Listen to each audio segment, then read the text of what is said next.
Bonsoir à toutes et à tous, bienvenue dans cette session d'information sur la télévision Labari. Nous sommes dimanche 14 novembre 2016. Comme tous les dimanches, nous recevons un invité sur ce plateau. Aujourd'hui, il s'agit de Dr Souley Aji.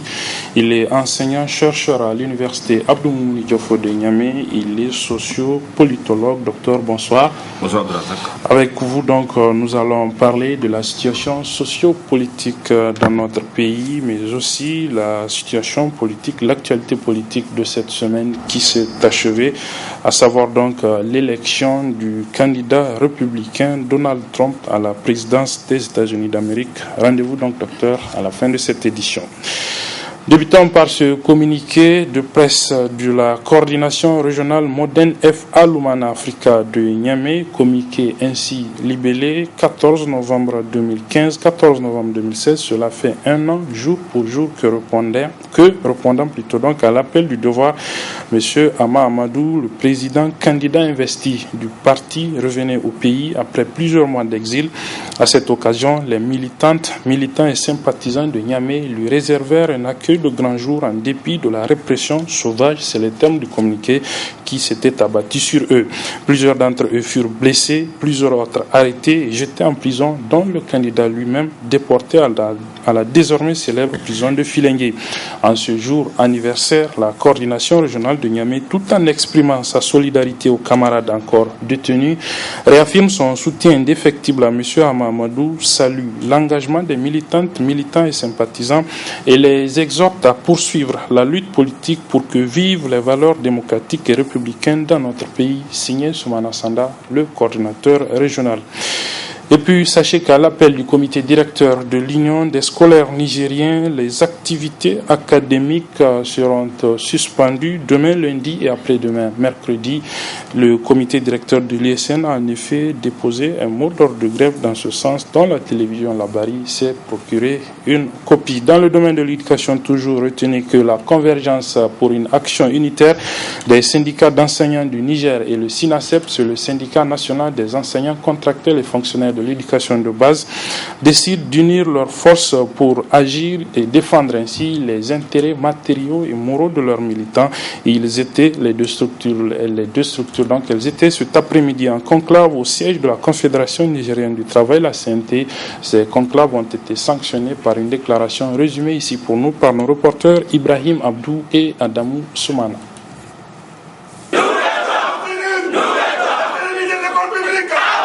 L'ensemble des structures syndicales du secteur de l'éducation du Niger se retrouvent par la présente rencontre à l'effet de se pencher sur les maux qui assaillent le dit secteur.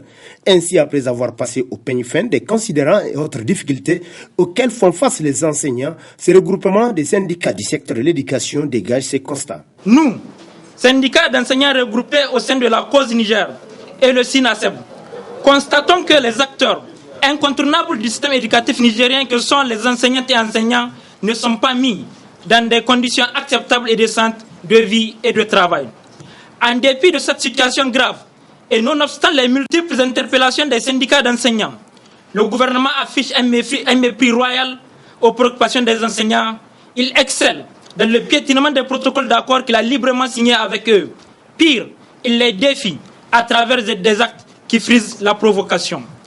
Pour toutes ces raisons, Cause Niger et SINASEP décident de conjuguer leurs efforts et faire bloc pour la défense de notre plateforme revendicative composée entre autres des points suivants.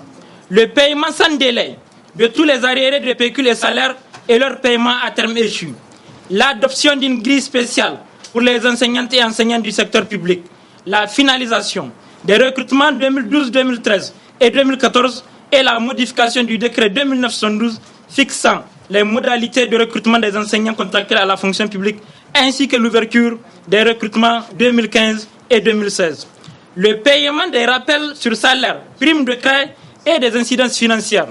La réhabilitation de tous les enseignants du spécial A et B des promotions 2012 et 2013 et le règlement définitif de cette question. Ainsi, le nouveau cadre composé de regroupements syndicaux du secteur de l'éducation met en garde le gouvernement contre toute atteinte aux libertés syndicales et droits de grève, tout en s'attribuant le travail de sensibilisation et de mobilisation des camarades pour la défense de leurs intérêts et au-delà, ceux de l'école nigérienne.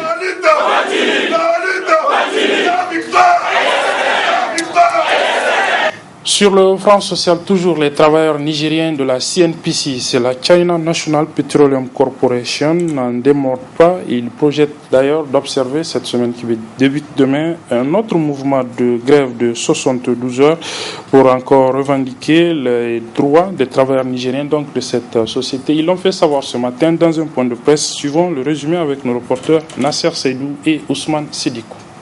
Cri de rage mais aussi de désespoir. Il est émis par le collectif des délégués du personnel de la CNPC. Un collectif qui en ce moment y voit de toutes les couleurs, en proie à divers obstacles et à qui on aimerait faire admettre cette morosité financière. Le premier obstacle que nous rencontrons, c'est bien évidemment de la direction générale de la CNPC, qui, à travers des manigances, des assignations répétées, continue d'essayer de nous empêcher d'aller en grève et de nous exprimer. Cela est l'opinion de la base tout entière.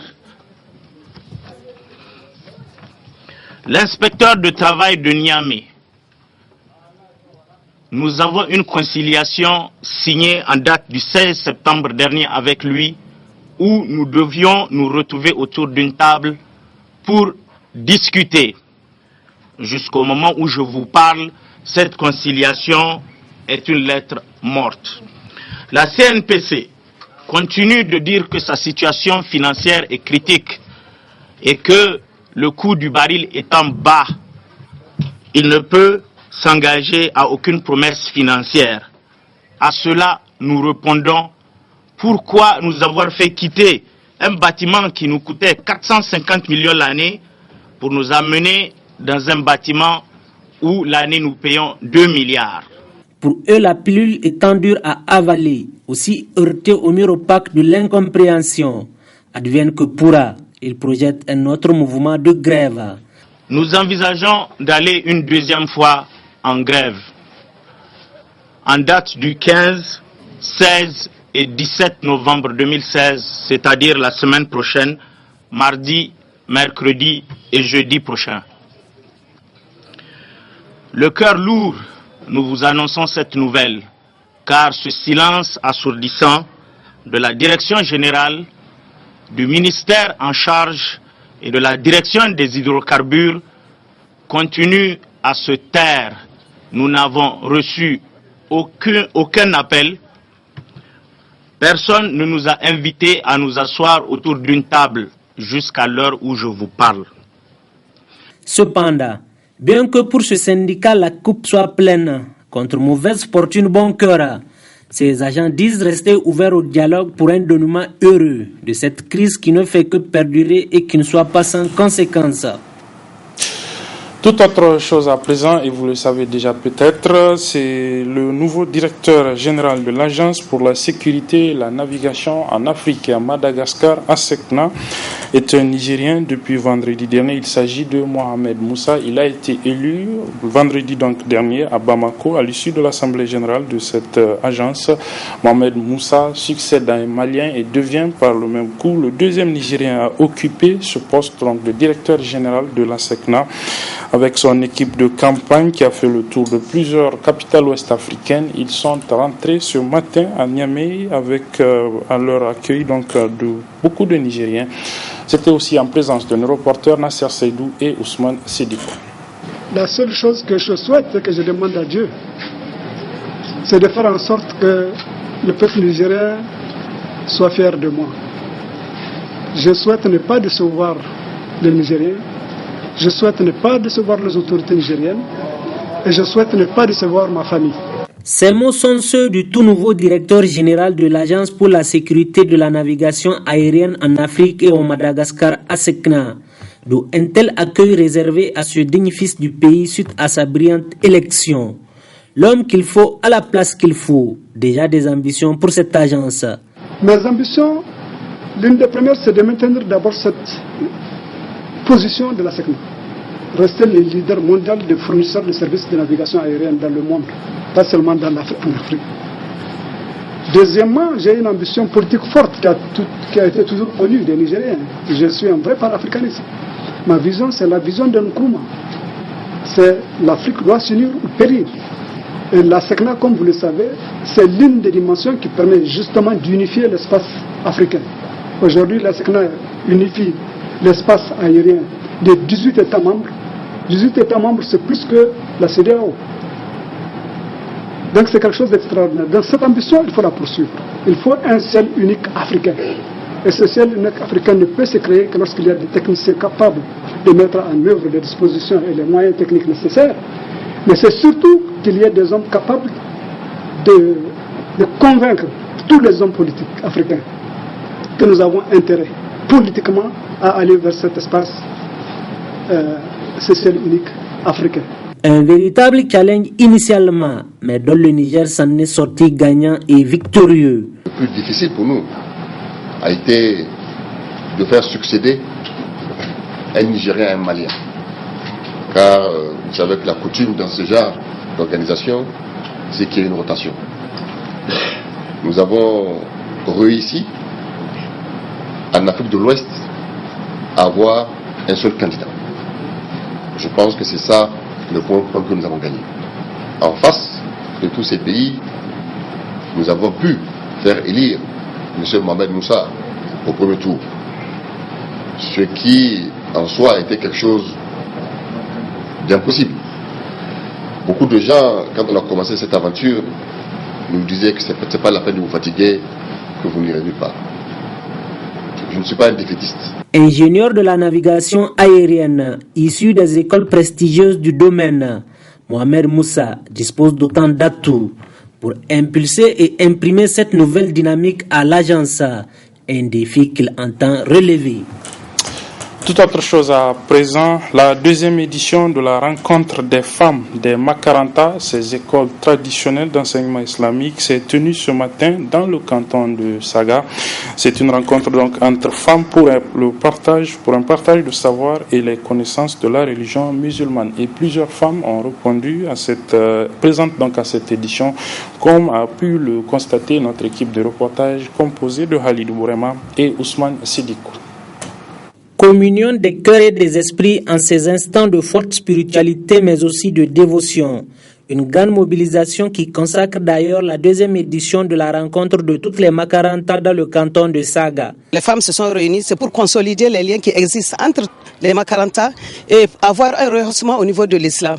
Et toutes les femmes se sont mobilisées par la grâce d'Allah pour pouvoir organiser cette rencontre pour qu'on puisse au moins aider celles qui n'ont pas encore connu l'islam.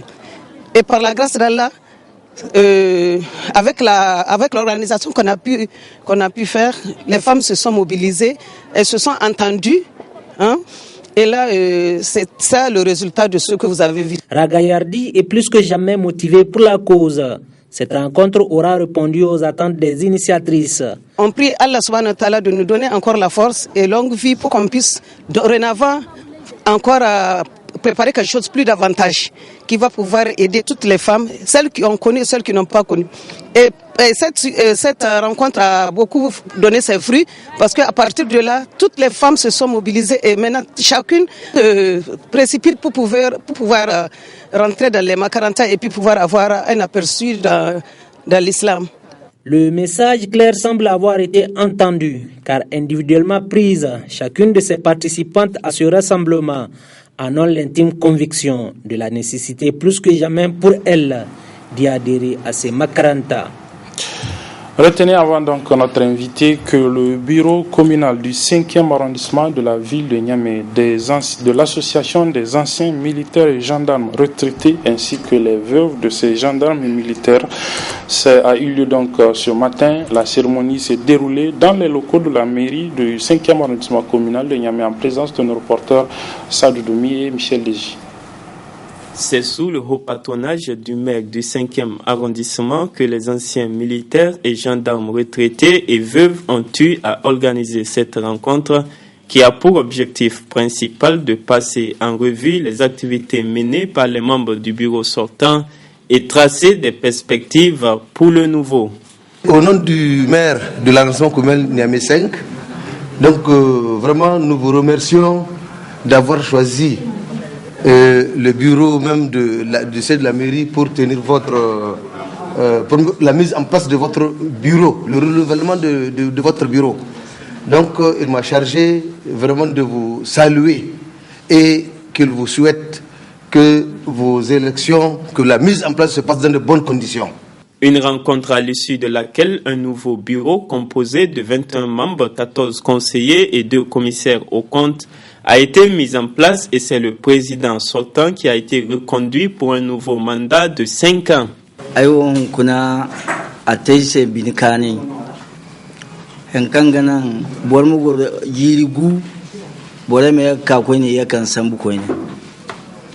Donc vraiment ay ga sabu boresa ay ga ngare ko ga mu wakan sai ne sambu ay mal kawala tonandi. Monsieur le maire, nous vous donnons l'assurance de notre disponibilité, notre sincère collaboration à œuvrer à vos côtés pour tout travail d'intérêt général. Un renouvellement qui s'est déroulé en présence du président national des anciens militaires et gendarmes qui a félicité et prodigué des conseils aux nouveaux membres élus ainsi qu'à leur base.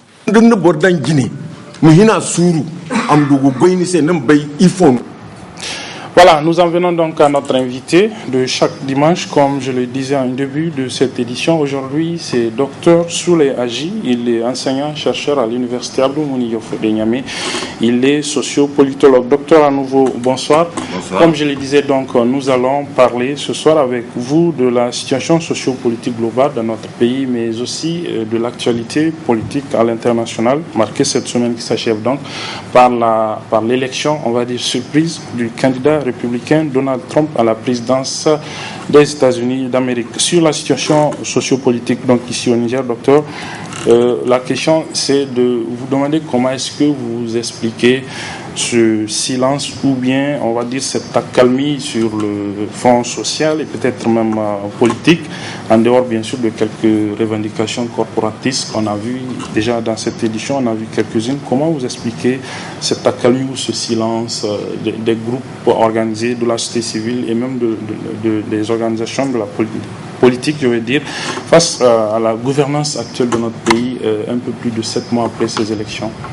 Moi, je pense que la situation est due au fait que beaucoup d'acteurs civiques et non politiques ne sont plus à mesure de pouvoir protester contre les politiques mises en place par le pouvoir, du fait parfois de leur adhésion, n'est-ce pas, aux thèses, aux décisions même d'un pouvoir en place.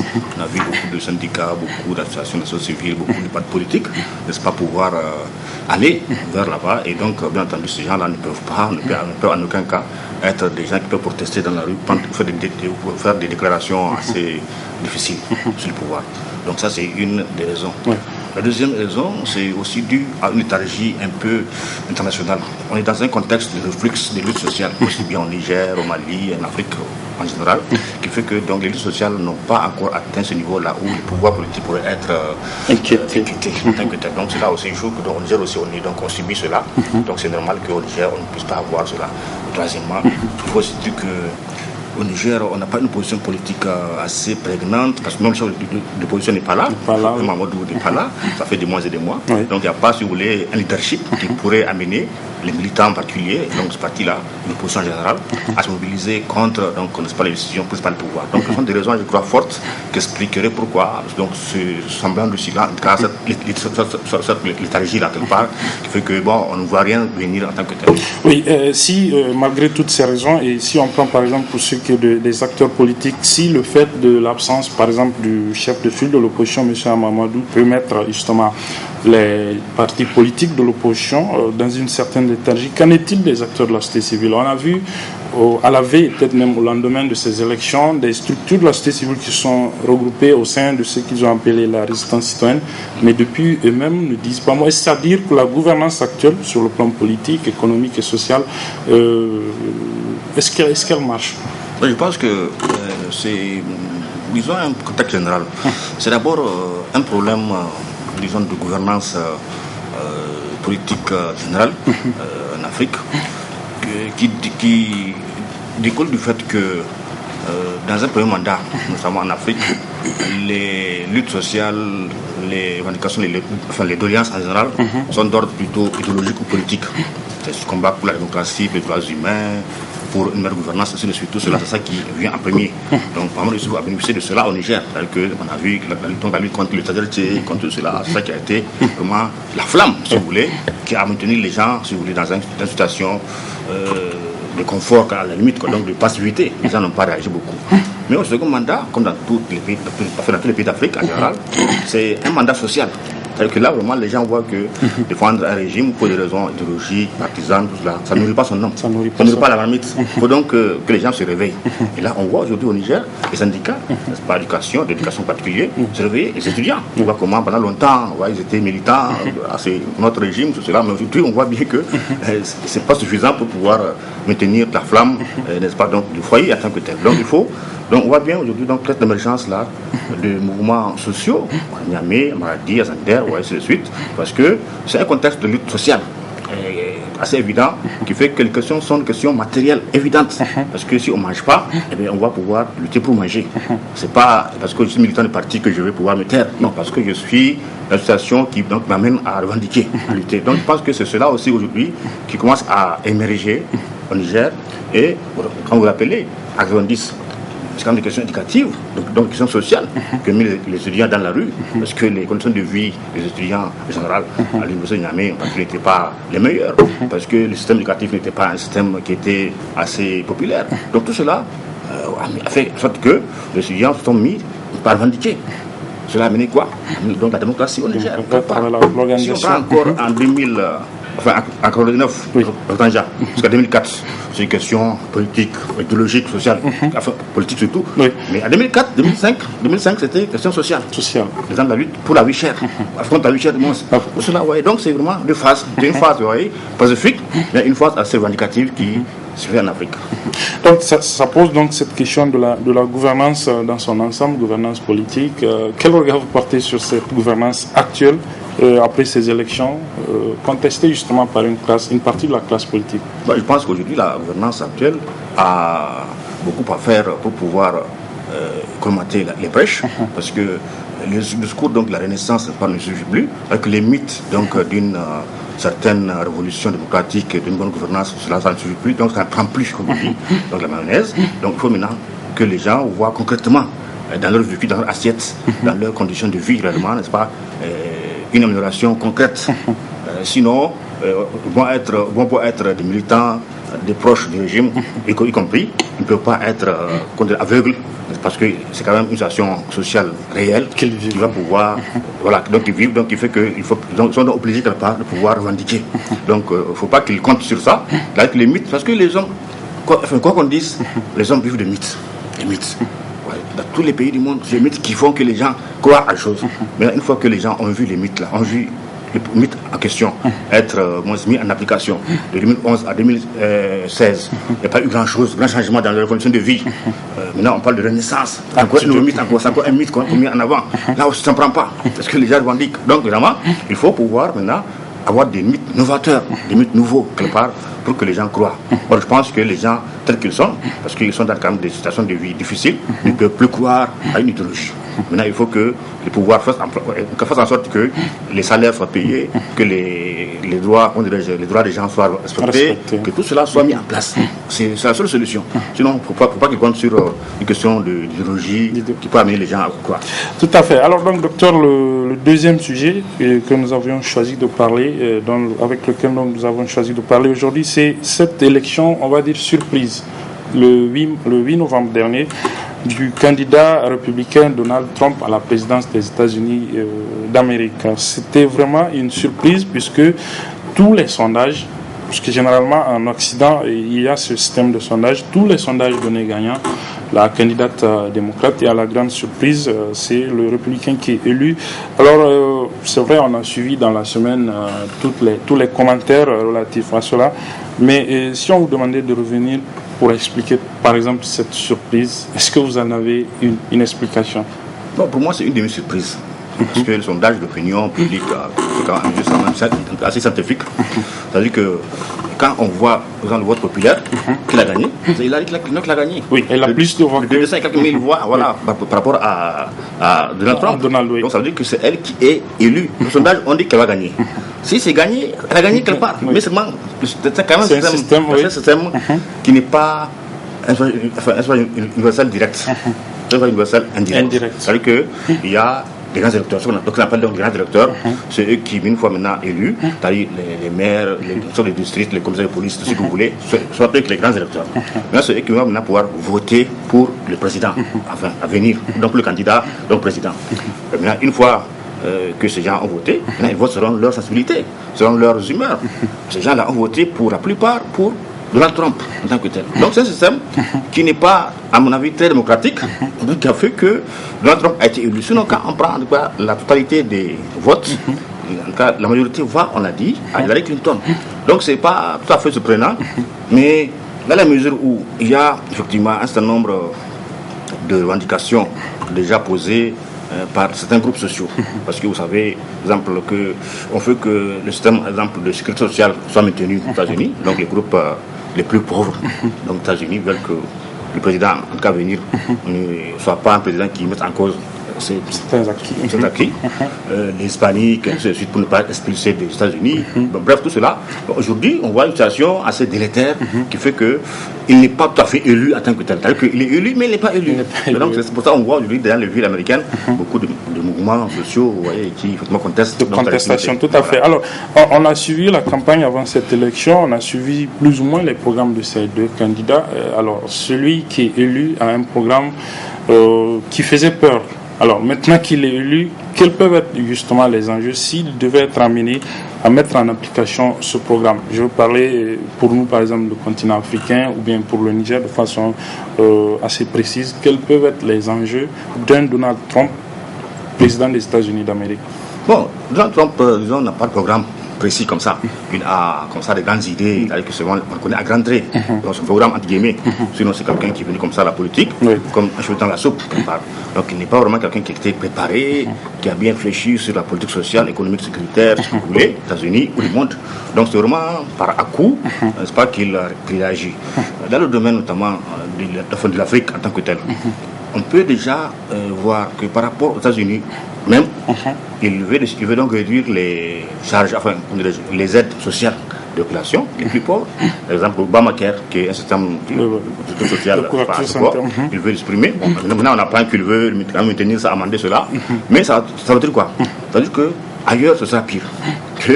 En Afrique, il va pouvoir réduire, sinon annuler certaines aides au développement. Voilà, c'est clair. Donc, lui, sa idée, on n'a pas de programme de développement assez financé donc fortement. Donc, les gens vont pouvoir souffrir en matière de santé, d'éducation, ce que vous voulez. Là où donc, lui, sa idée intervient. Éducation, tout cela. Donc, ça veut dire que c'est un président qui a dit l'Amérique d'abord, l'Amérique first. Bon, là aussi, c'est un programme quand même qui a été copié, il faut dire, sur Reagan. Donc, dans les années 80, Reagan qui avait donc pour le programme Make America First ou Make America Great. C'est ça qu'il a copié. Reagan, on le sait, c'est un président américain qui a beaucoup fait souffrir les Américains parce que les droits sociaux, notamment des minorités, ont été beaucoup bafoués parce que les contrats, notamment au Nicaragua et autres, ont été envoyés. Parce que, voyez, donc il y a un certain nombre de décisions prises par Reagan qu'on trouve donc découplées avec le président Donald Trump. Donc c'est vraiment inquiétant, surtout que sur le plan de vue africain, toujours, on peut aussi, donc autre question d'aide au développement. Là, c'est la question donc de la sécurité. Dans beaucoup de pays d'Afrique, bien entendu, voyez, les Américains interviennent pour pouvoir colmater les brèches pour qu'il n'y ait pas de guerre civile sur cela. Mais là aussi, on voit que lutter aussi contre le terrorisme, disent-ils. Voilà, tout cela va pouvoir donc affecter cela. Donc c'est vraiment un problème important pour ce pays-là surtout. Quand on prend le Burundi, quand on prend la Somalie, voilà. C'est vraiment inquiétant pour ce pays-là. Et troisième élément, c'est aussi la question donc, de la gouvernance politique. En Afrique, avec Obama, qui est très démocrate, il veut que les pays africains soient des pays qui soient, enfin, qui aient une bonne gouvernance démocratique. Avec sa fameuse phrase, des institutions fortes plutôt que des hommes forts. Or, chez c'est l'inverse. C'est l'inverse. Chez Donald Trump, c'est l'inverse. Il faut des hommes forts plutôt que des institutions fortes. Donc, c'est quelqu'un qui est prêt à amender ou en tout cas à valider des coups d'État. Par exemple. C'est pas grave. Pas grave. Là, par exemple, s'il y a des relents dictatoriaux. Voilà, des relents dictatoriaux. Donc c'est ça. Donc c'est quelqu'un qui est prêt à fermer les yeux.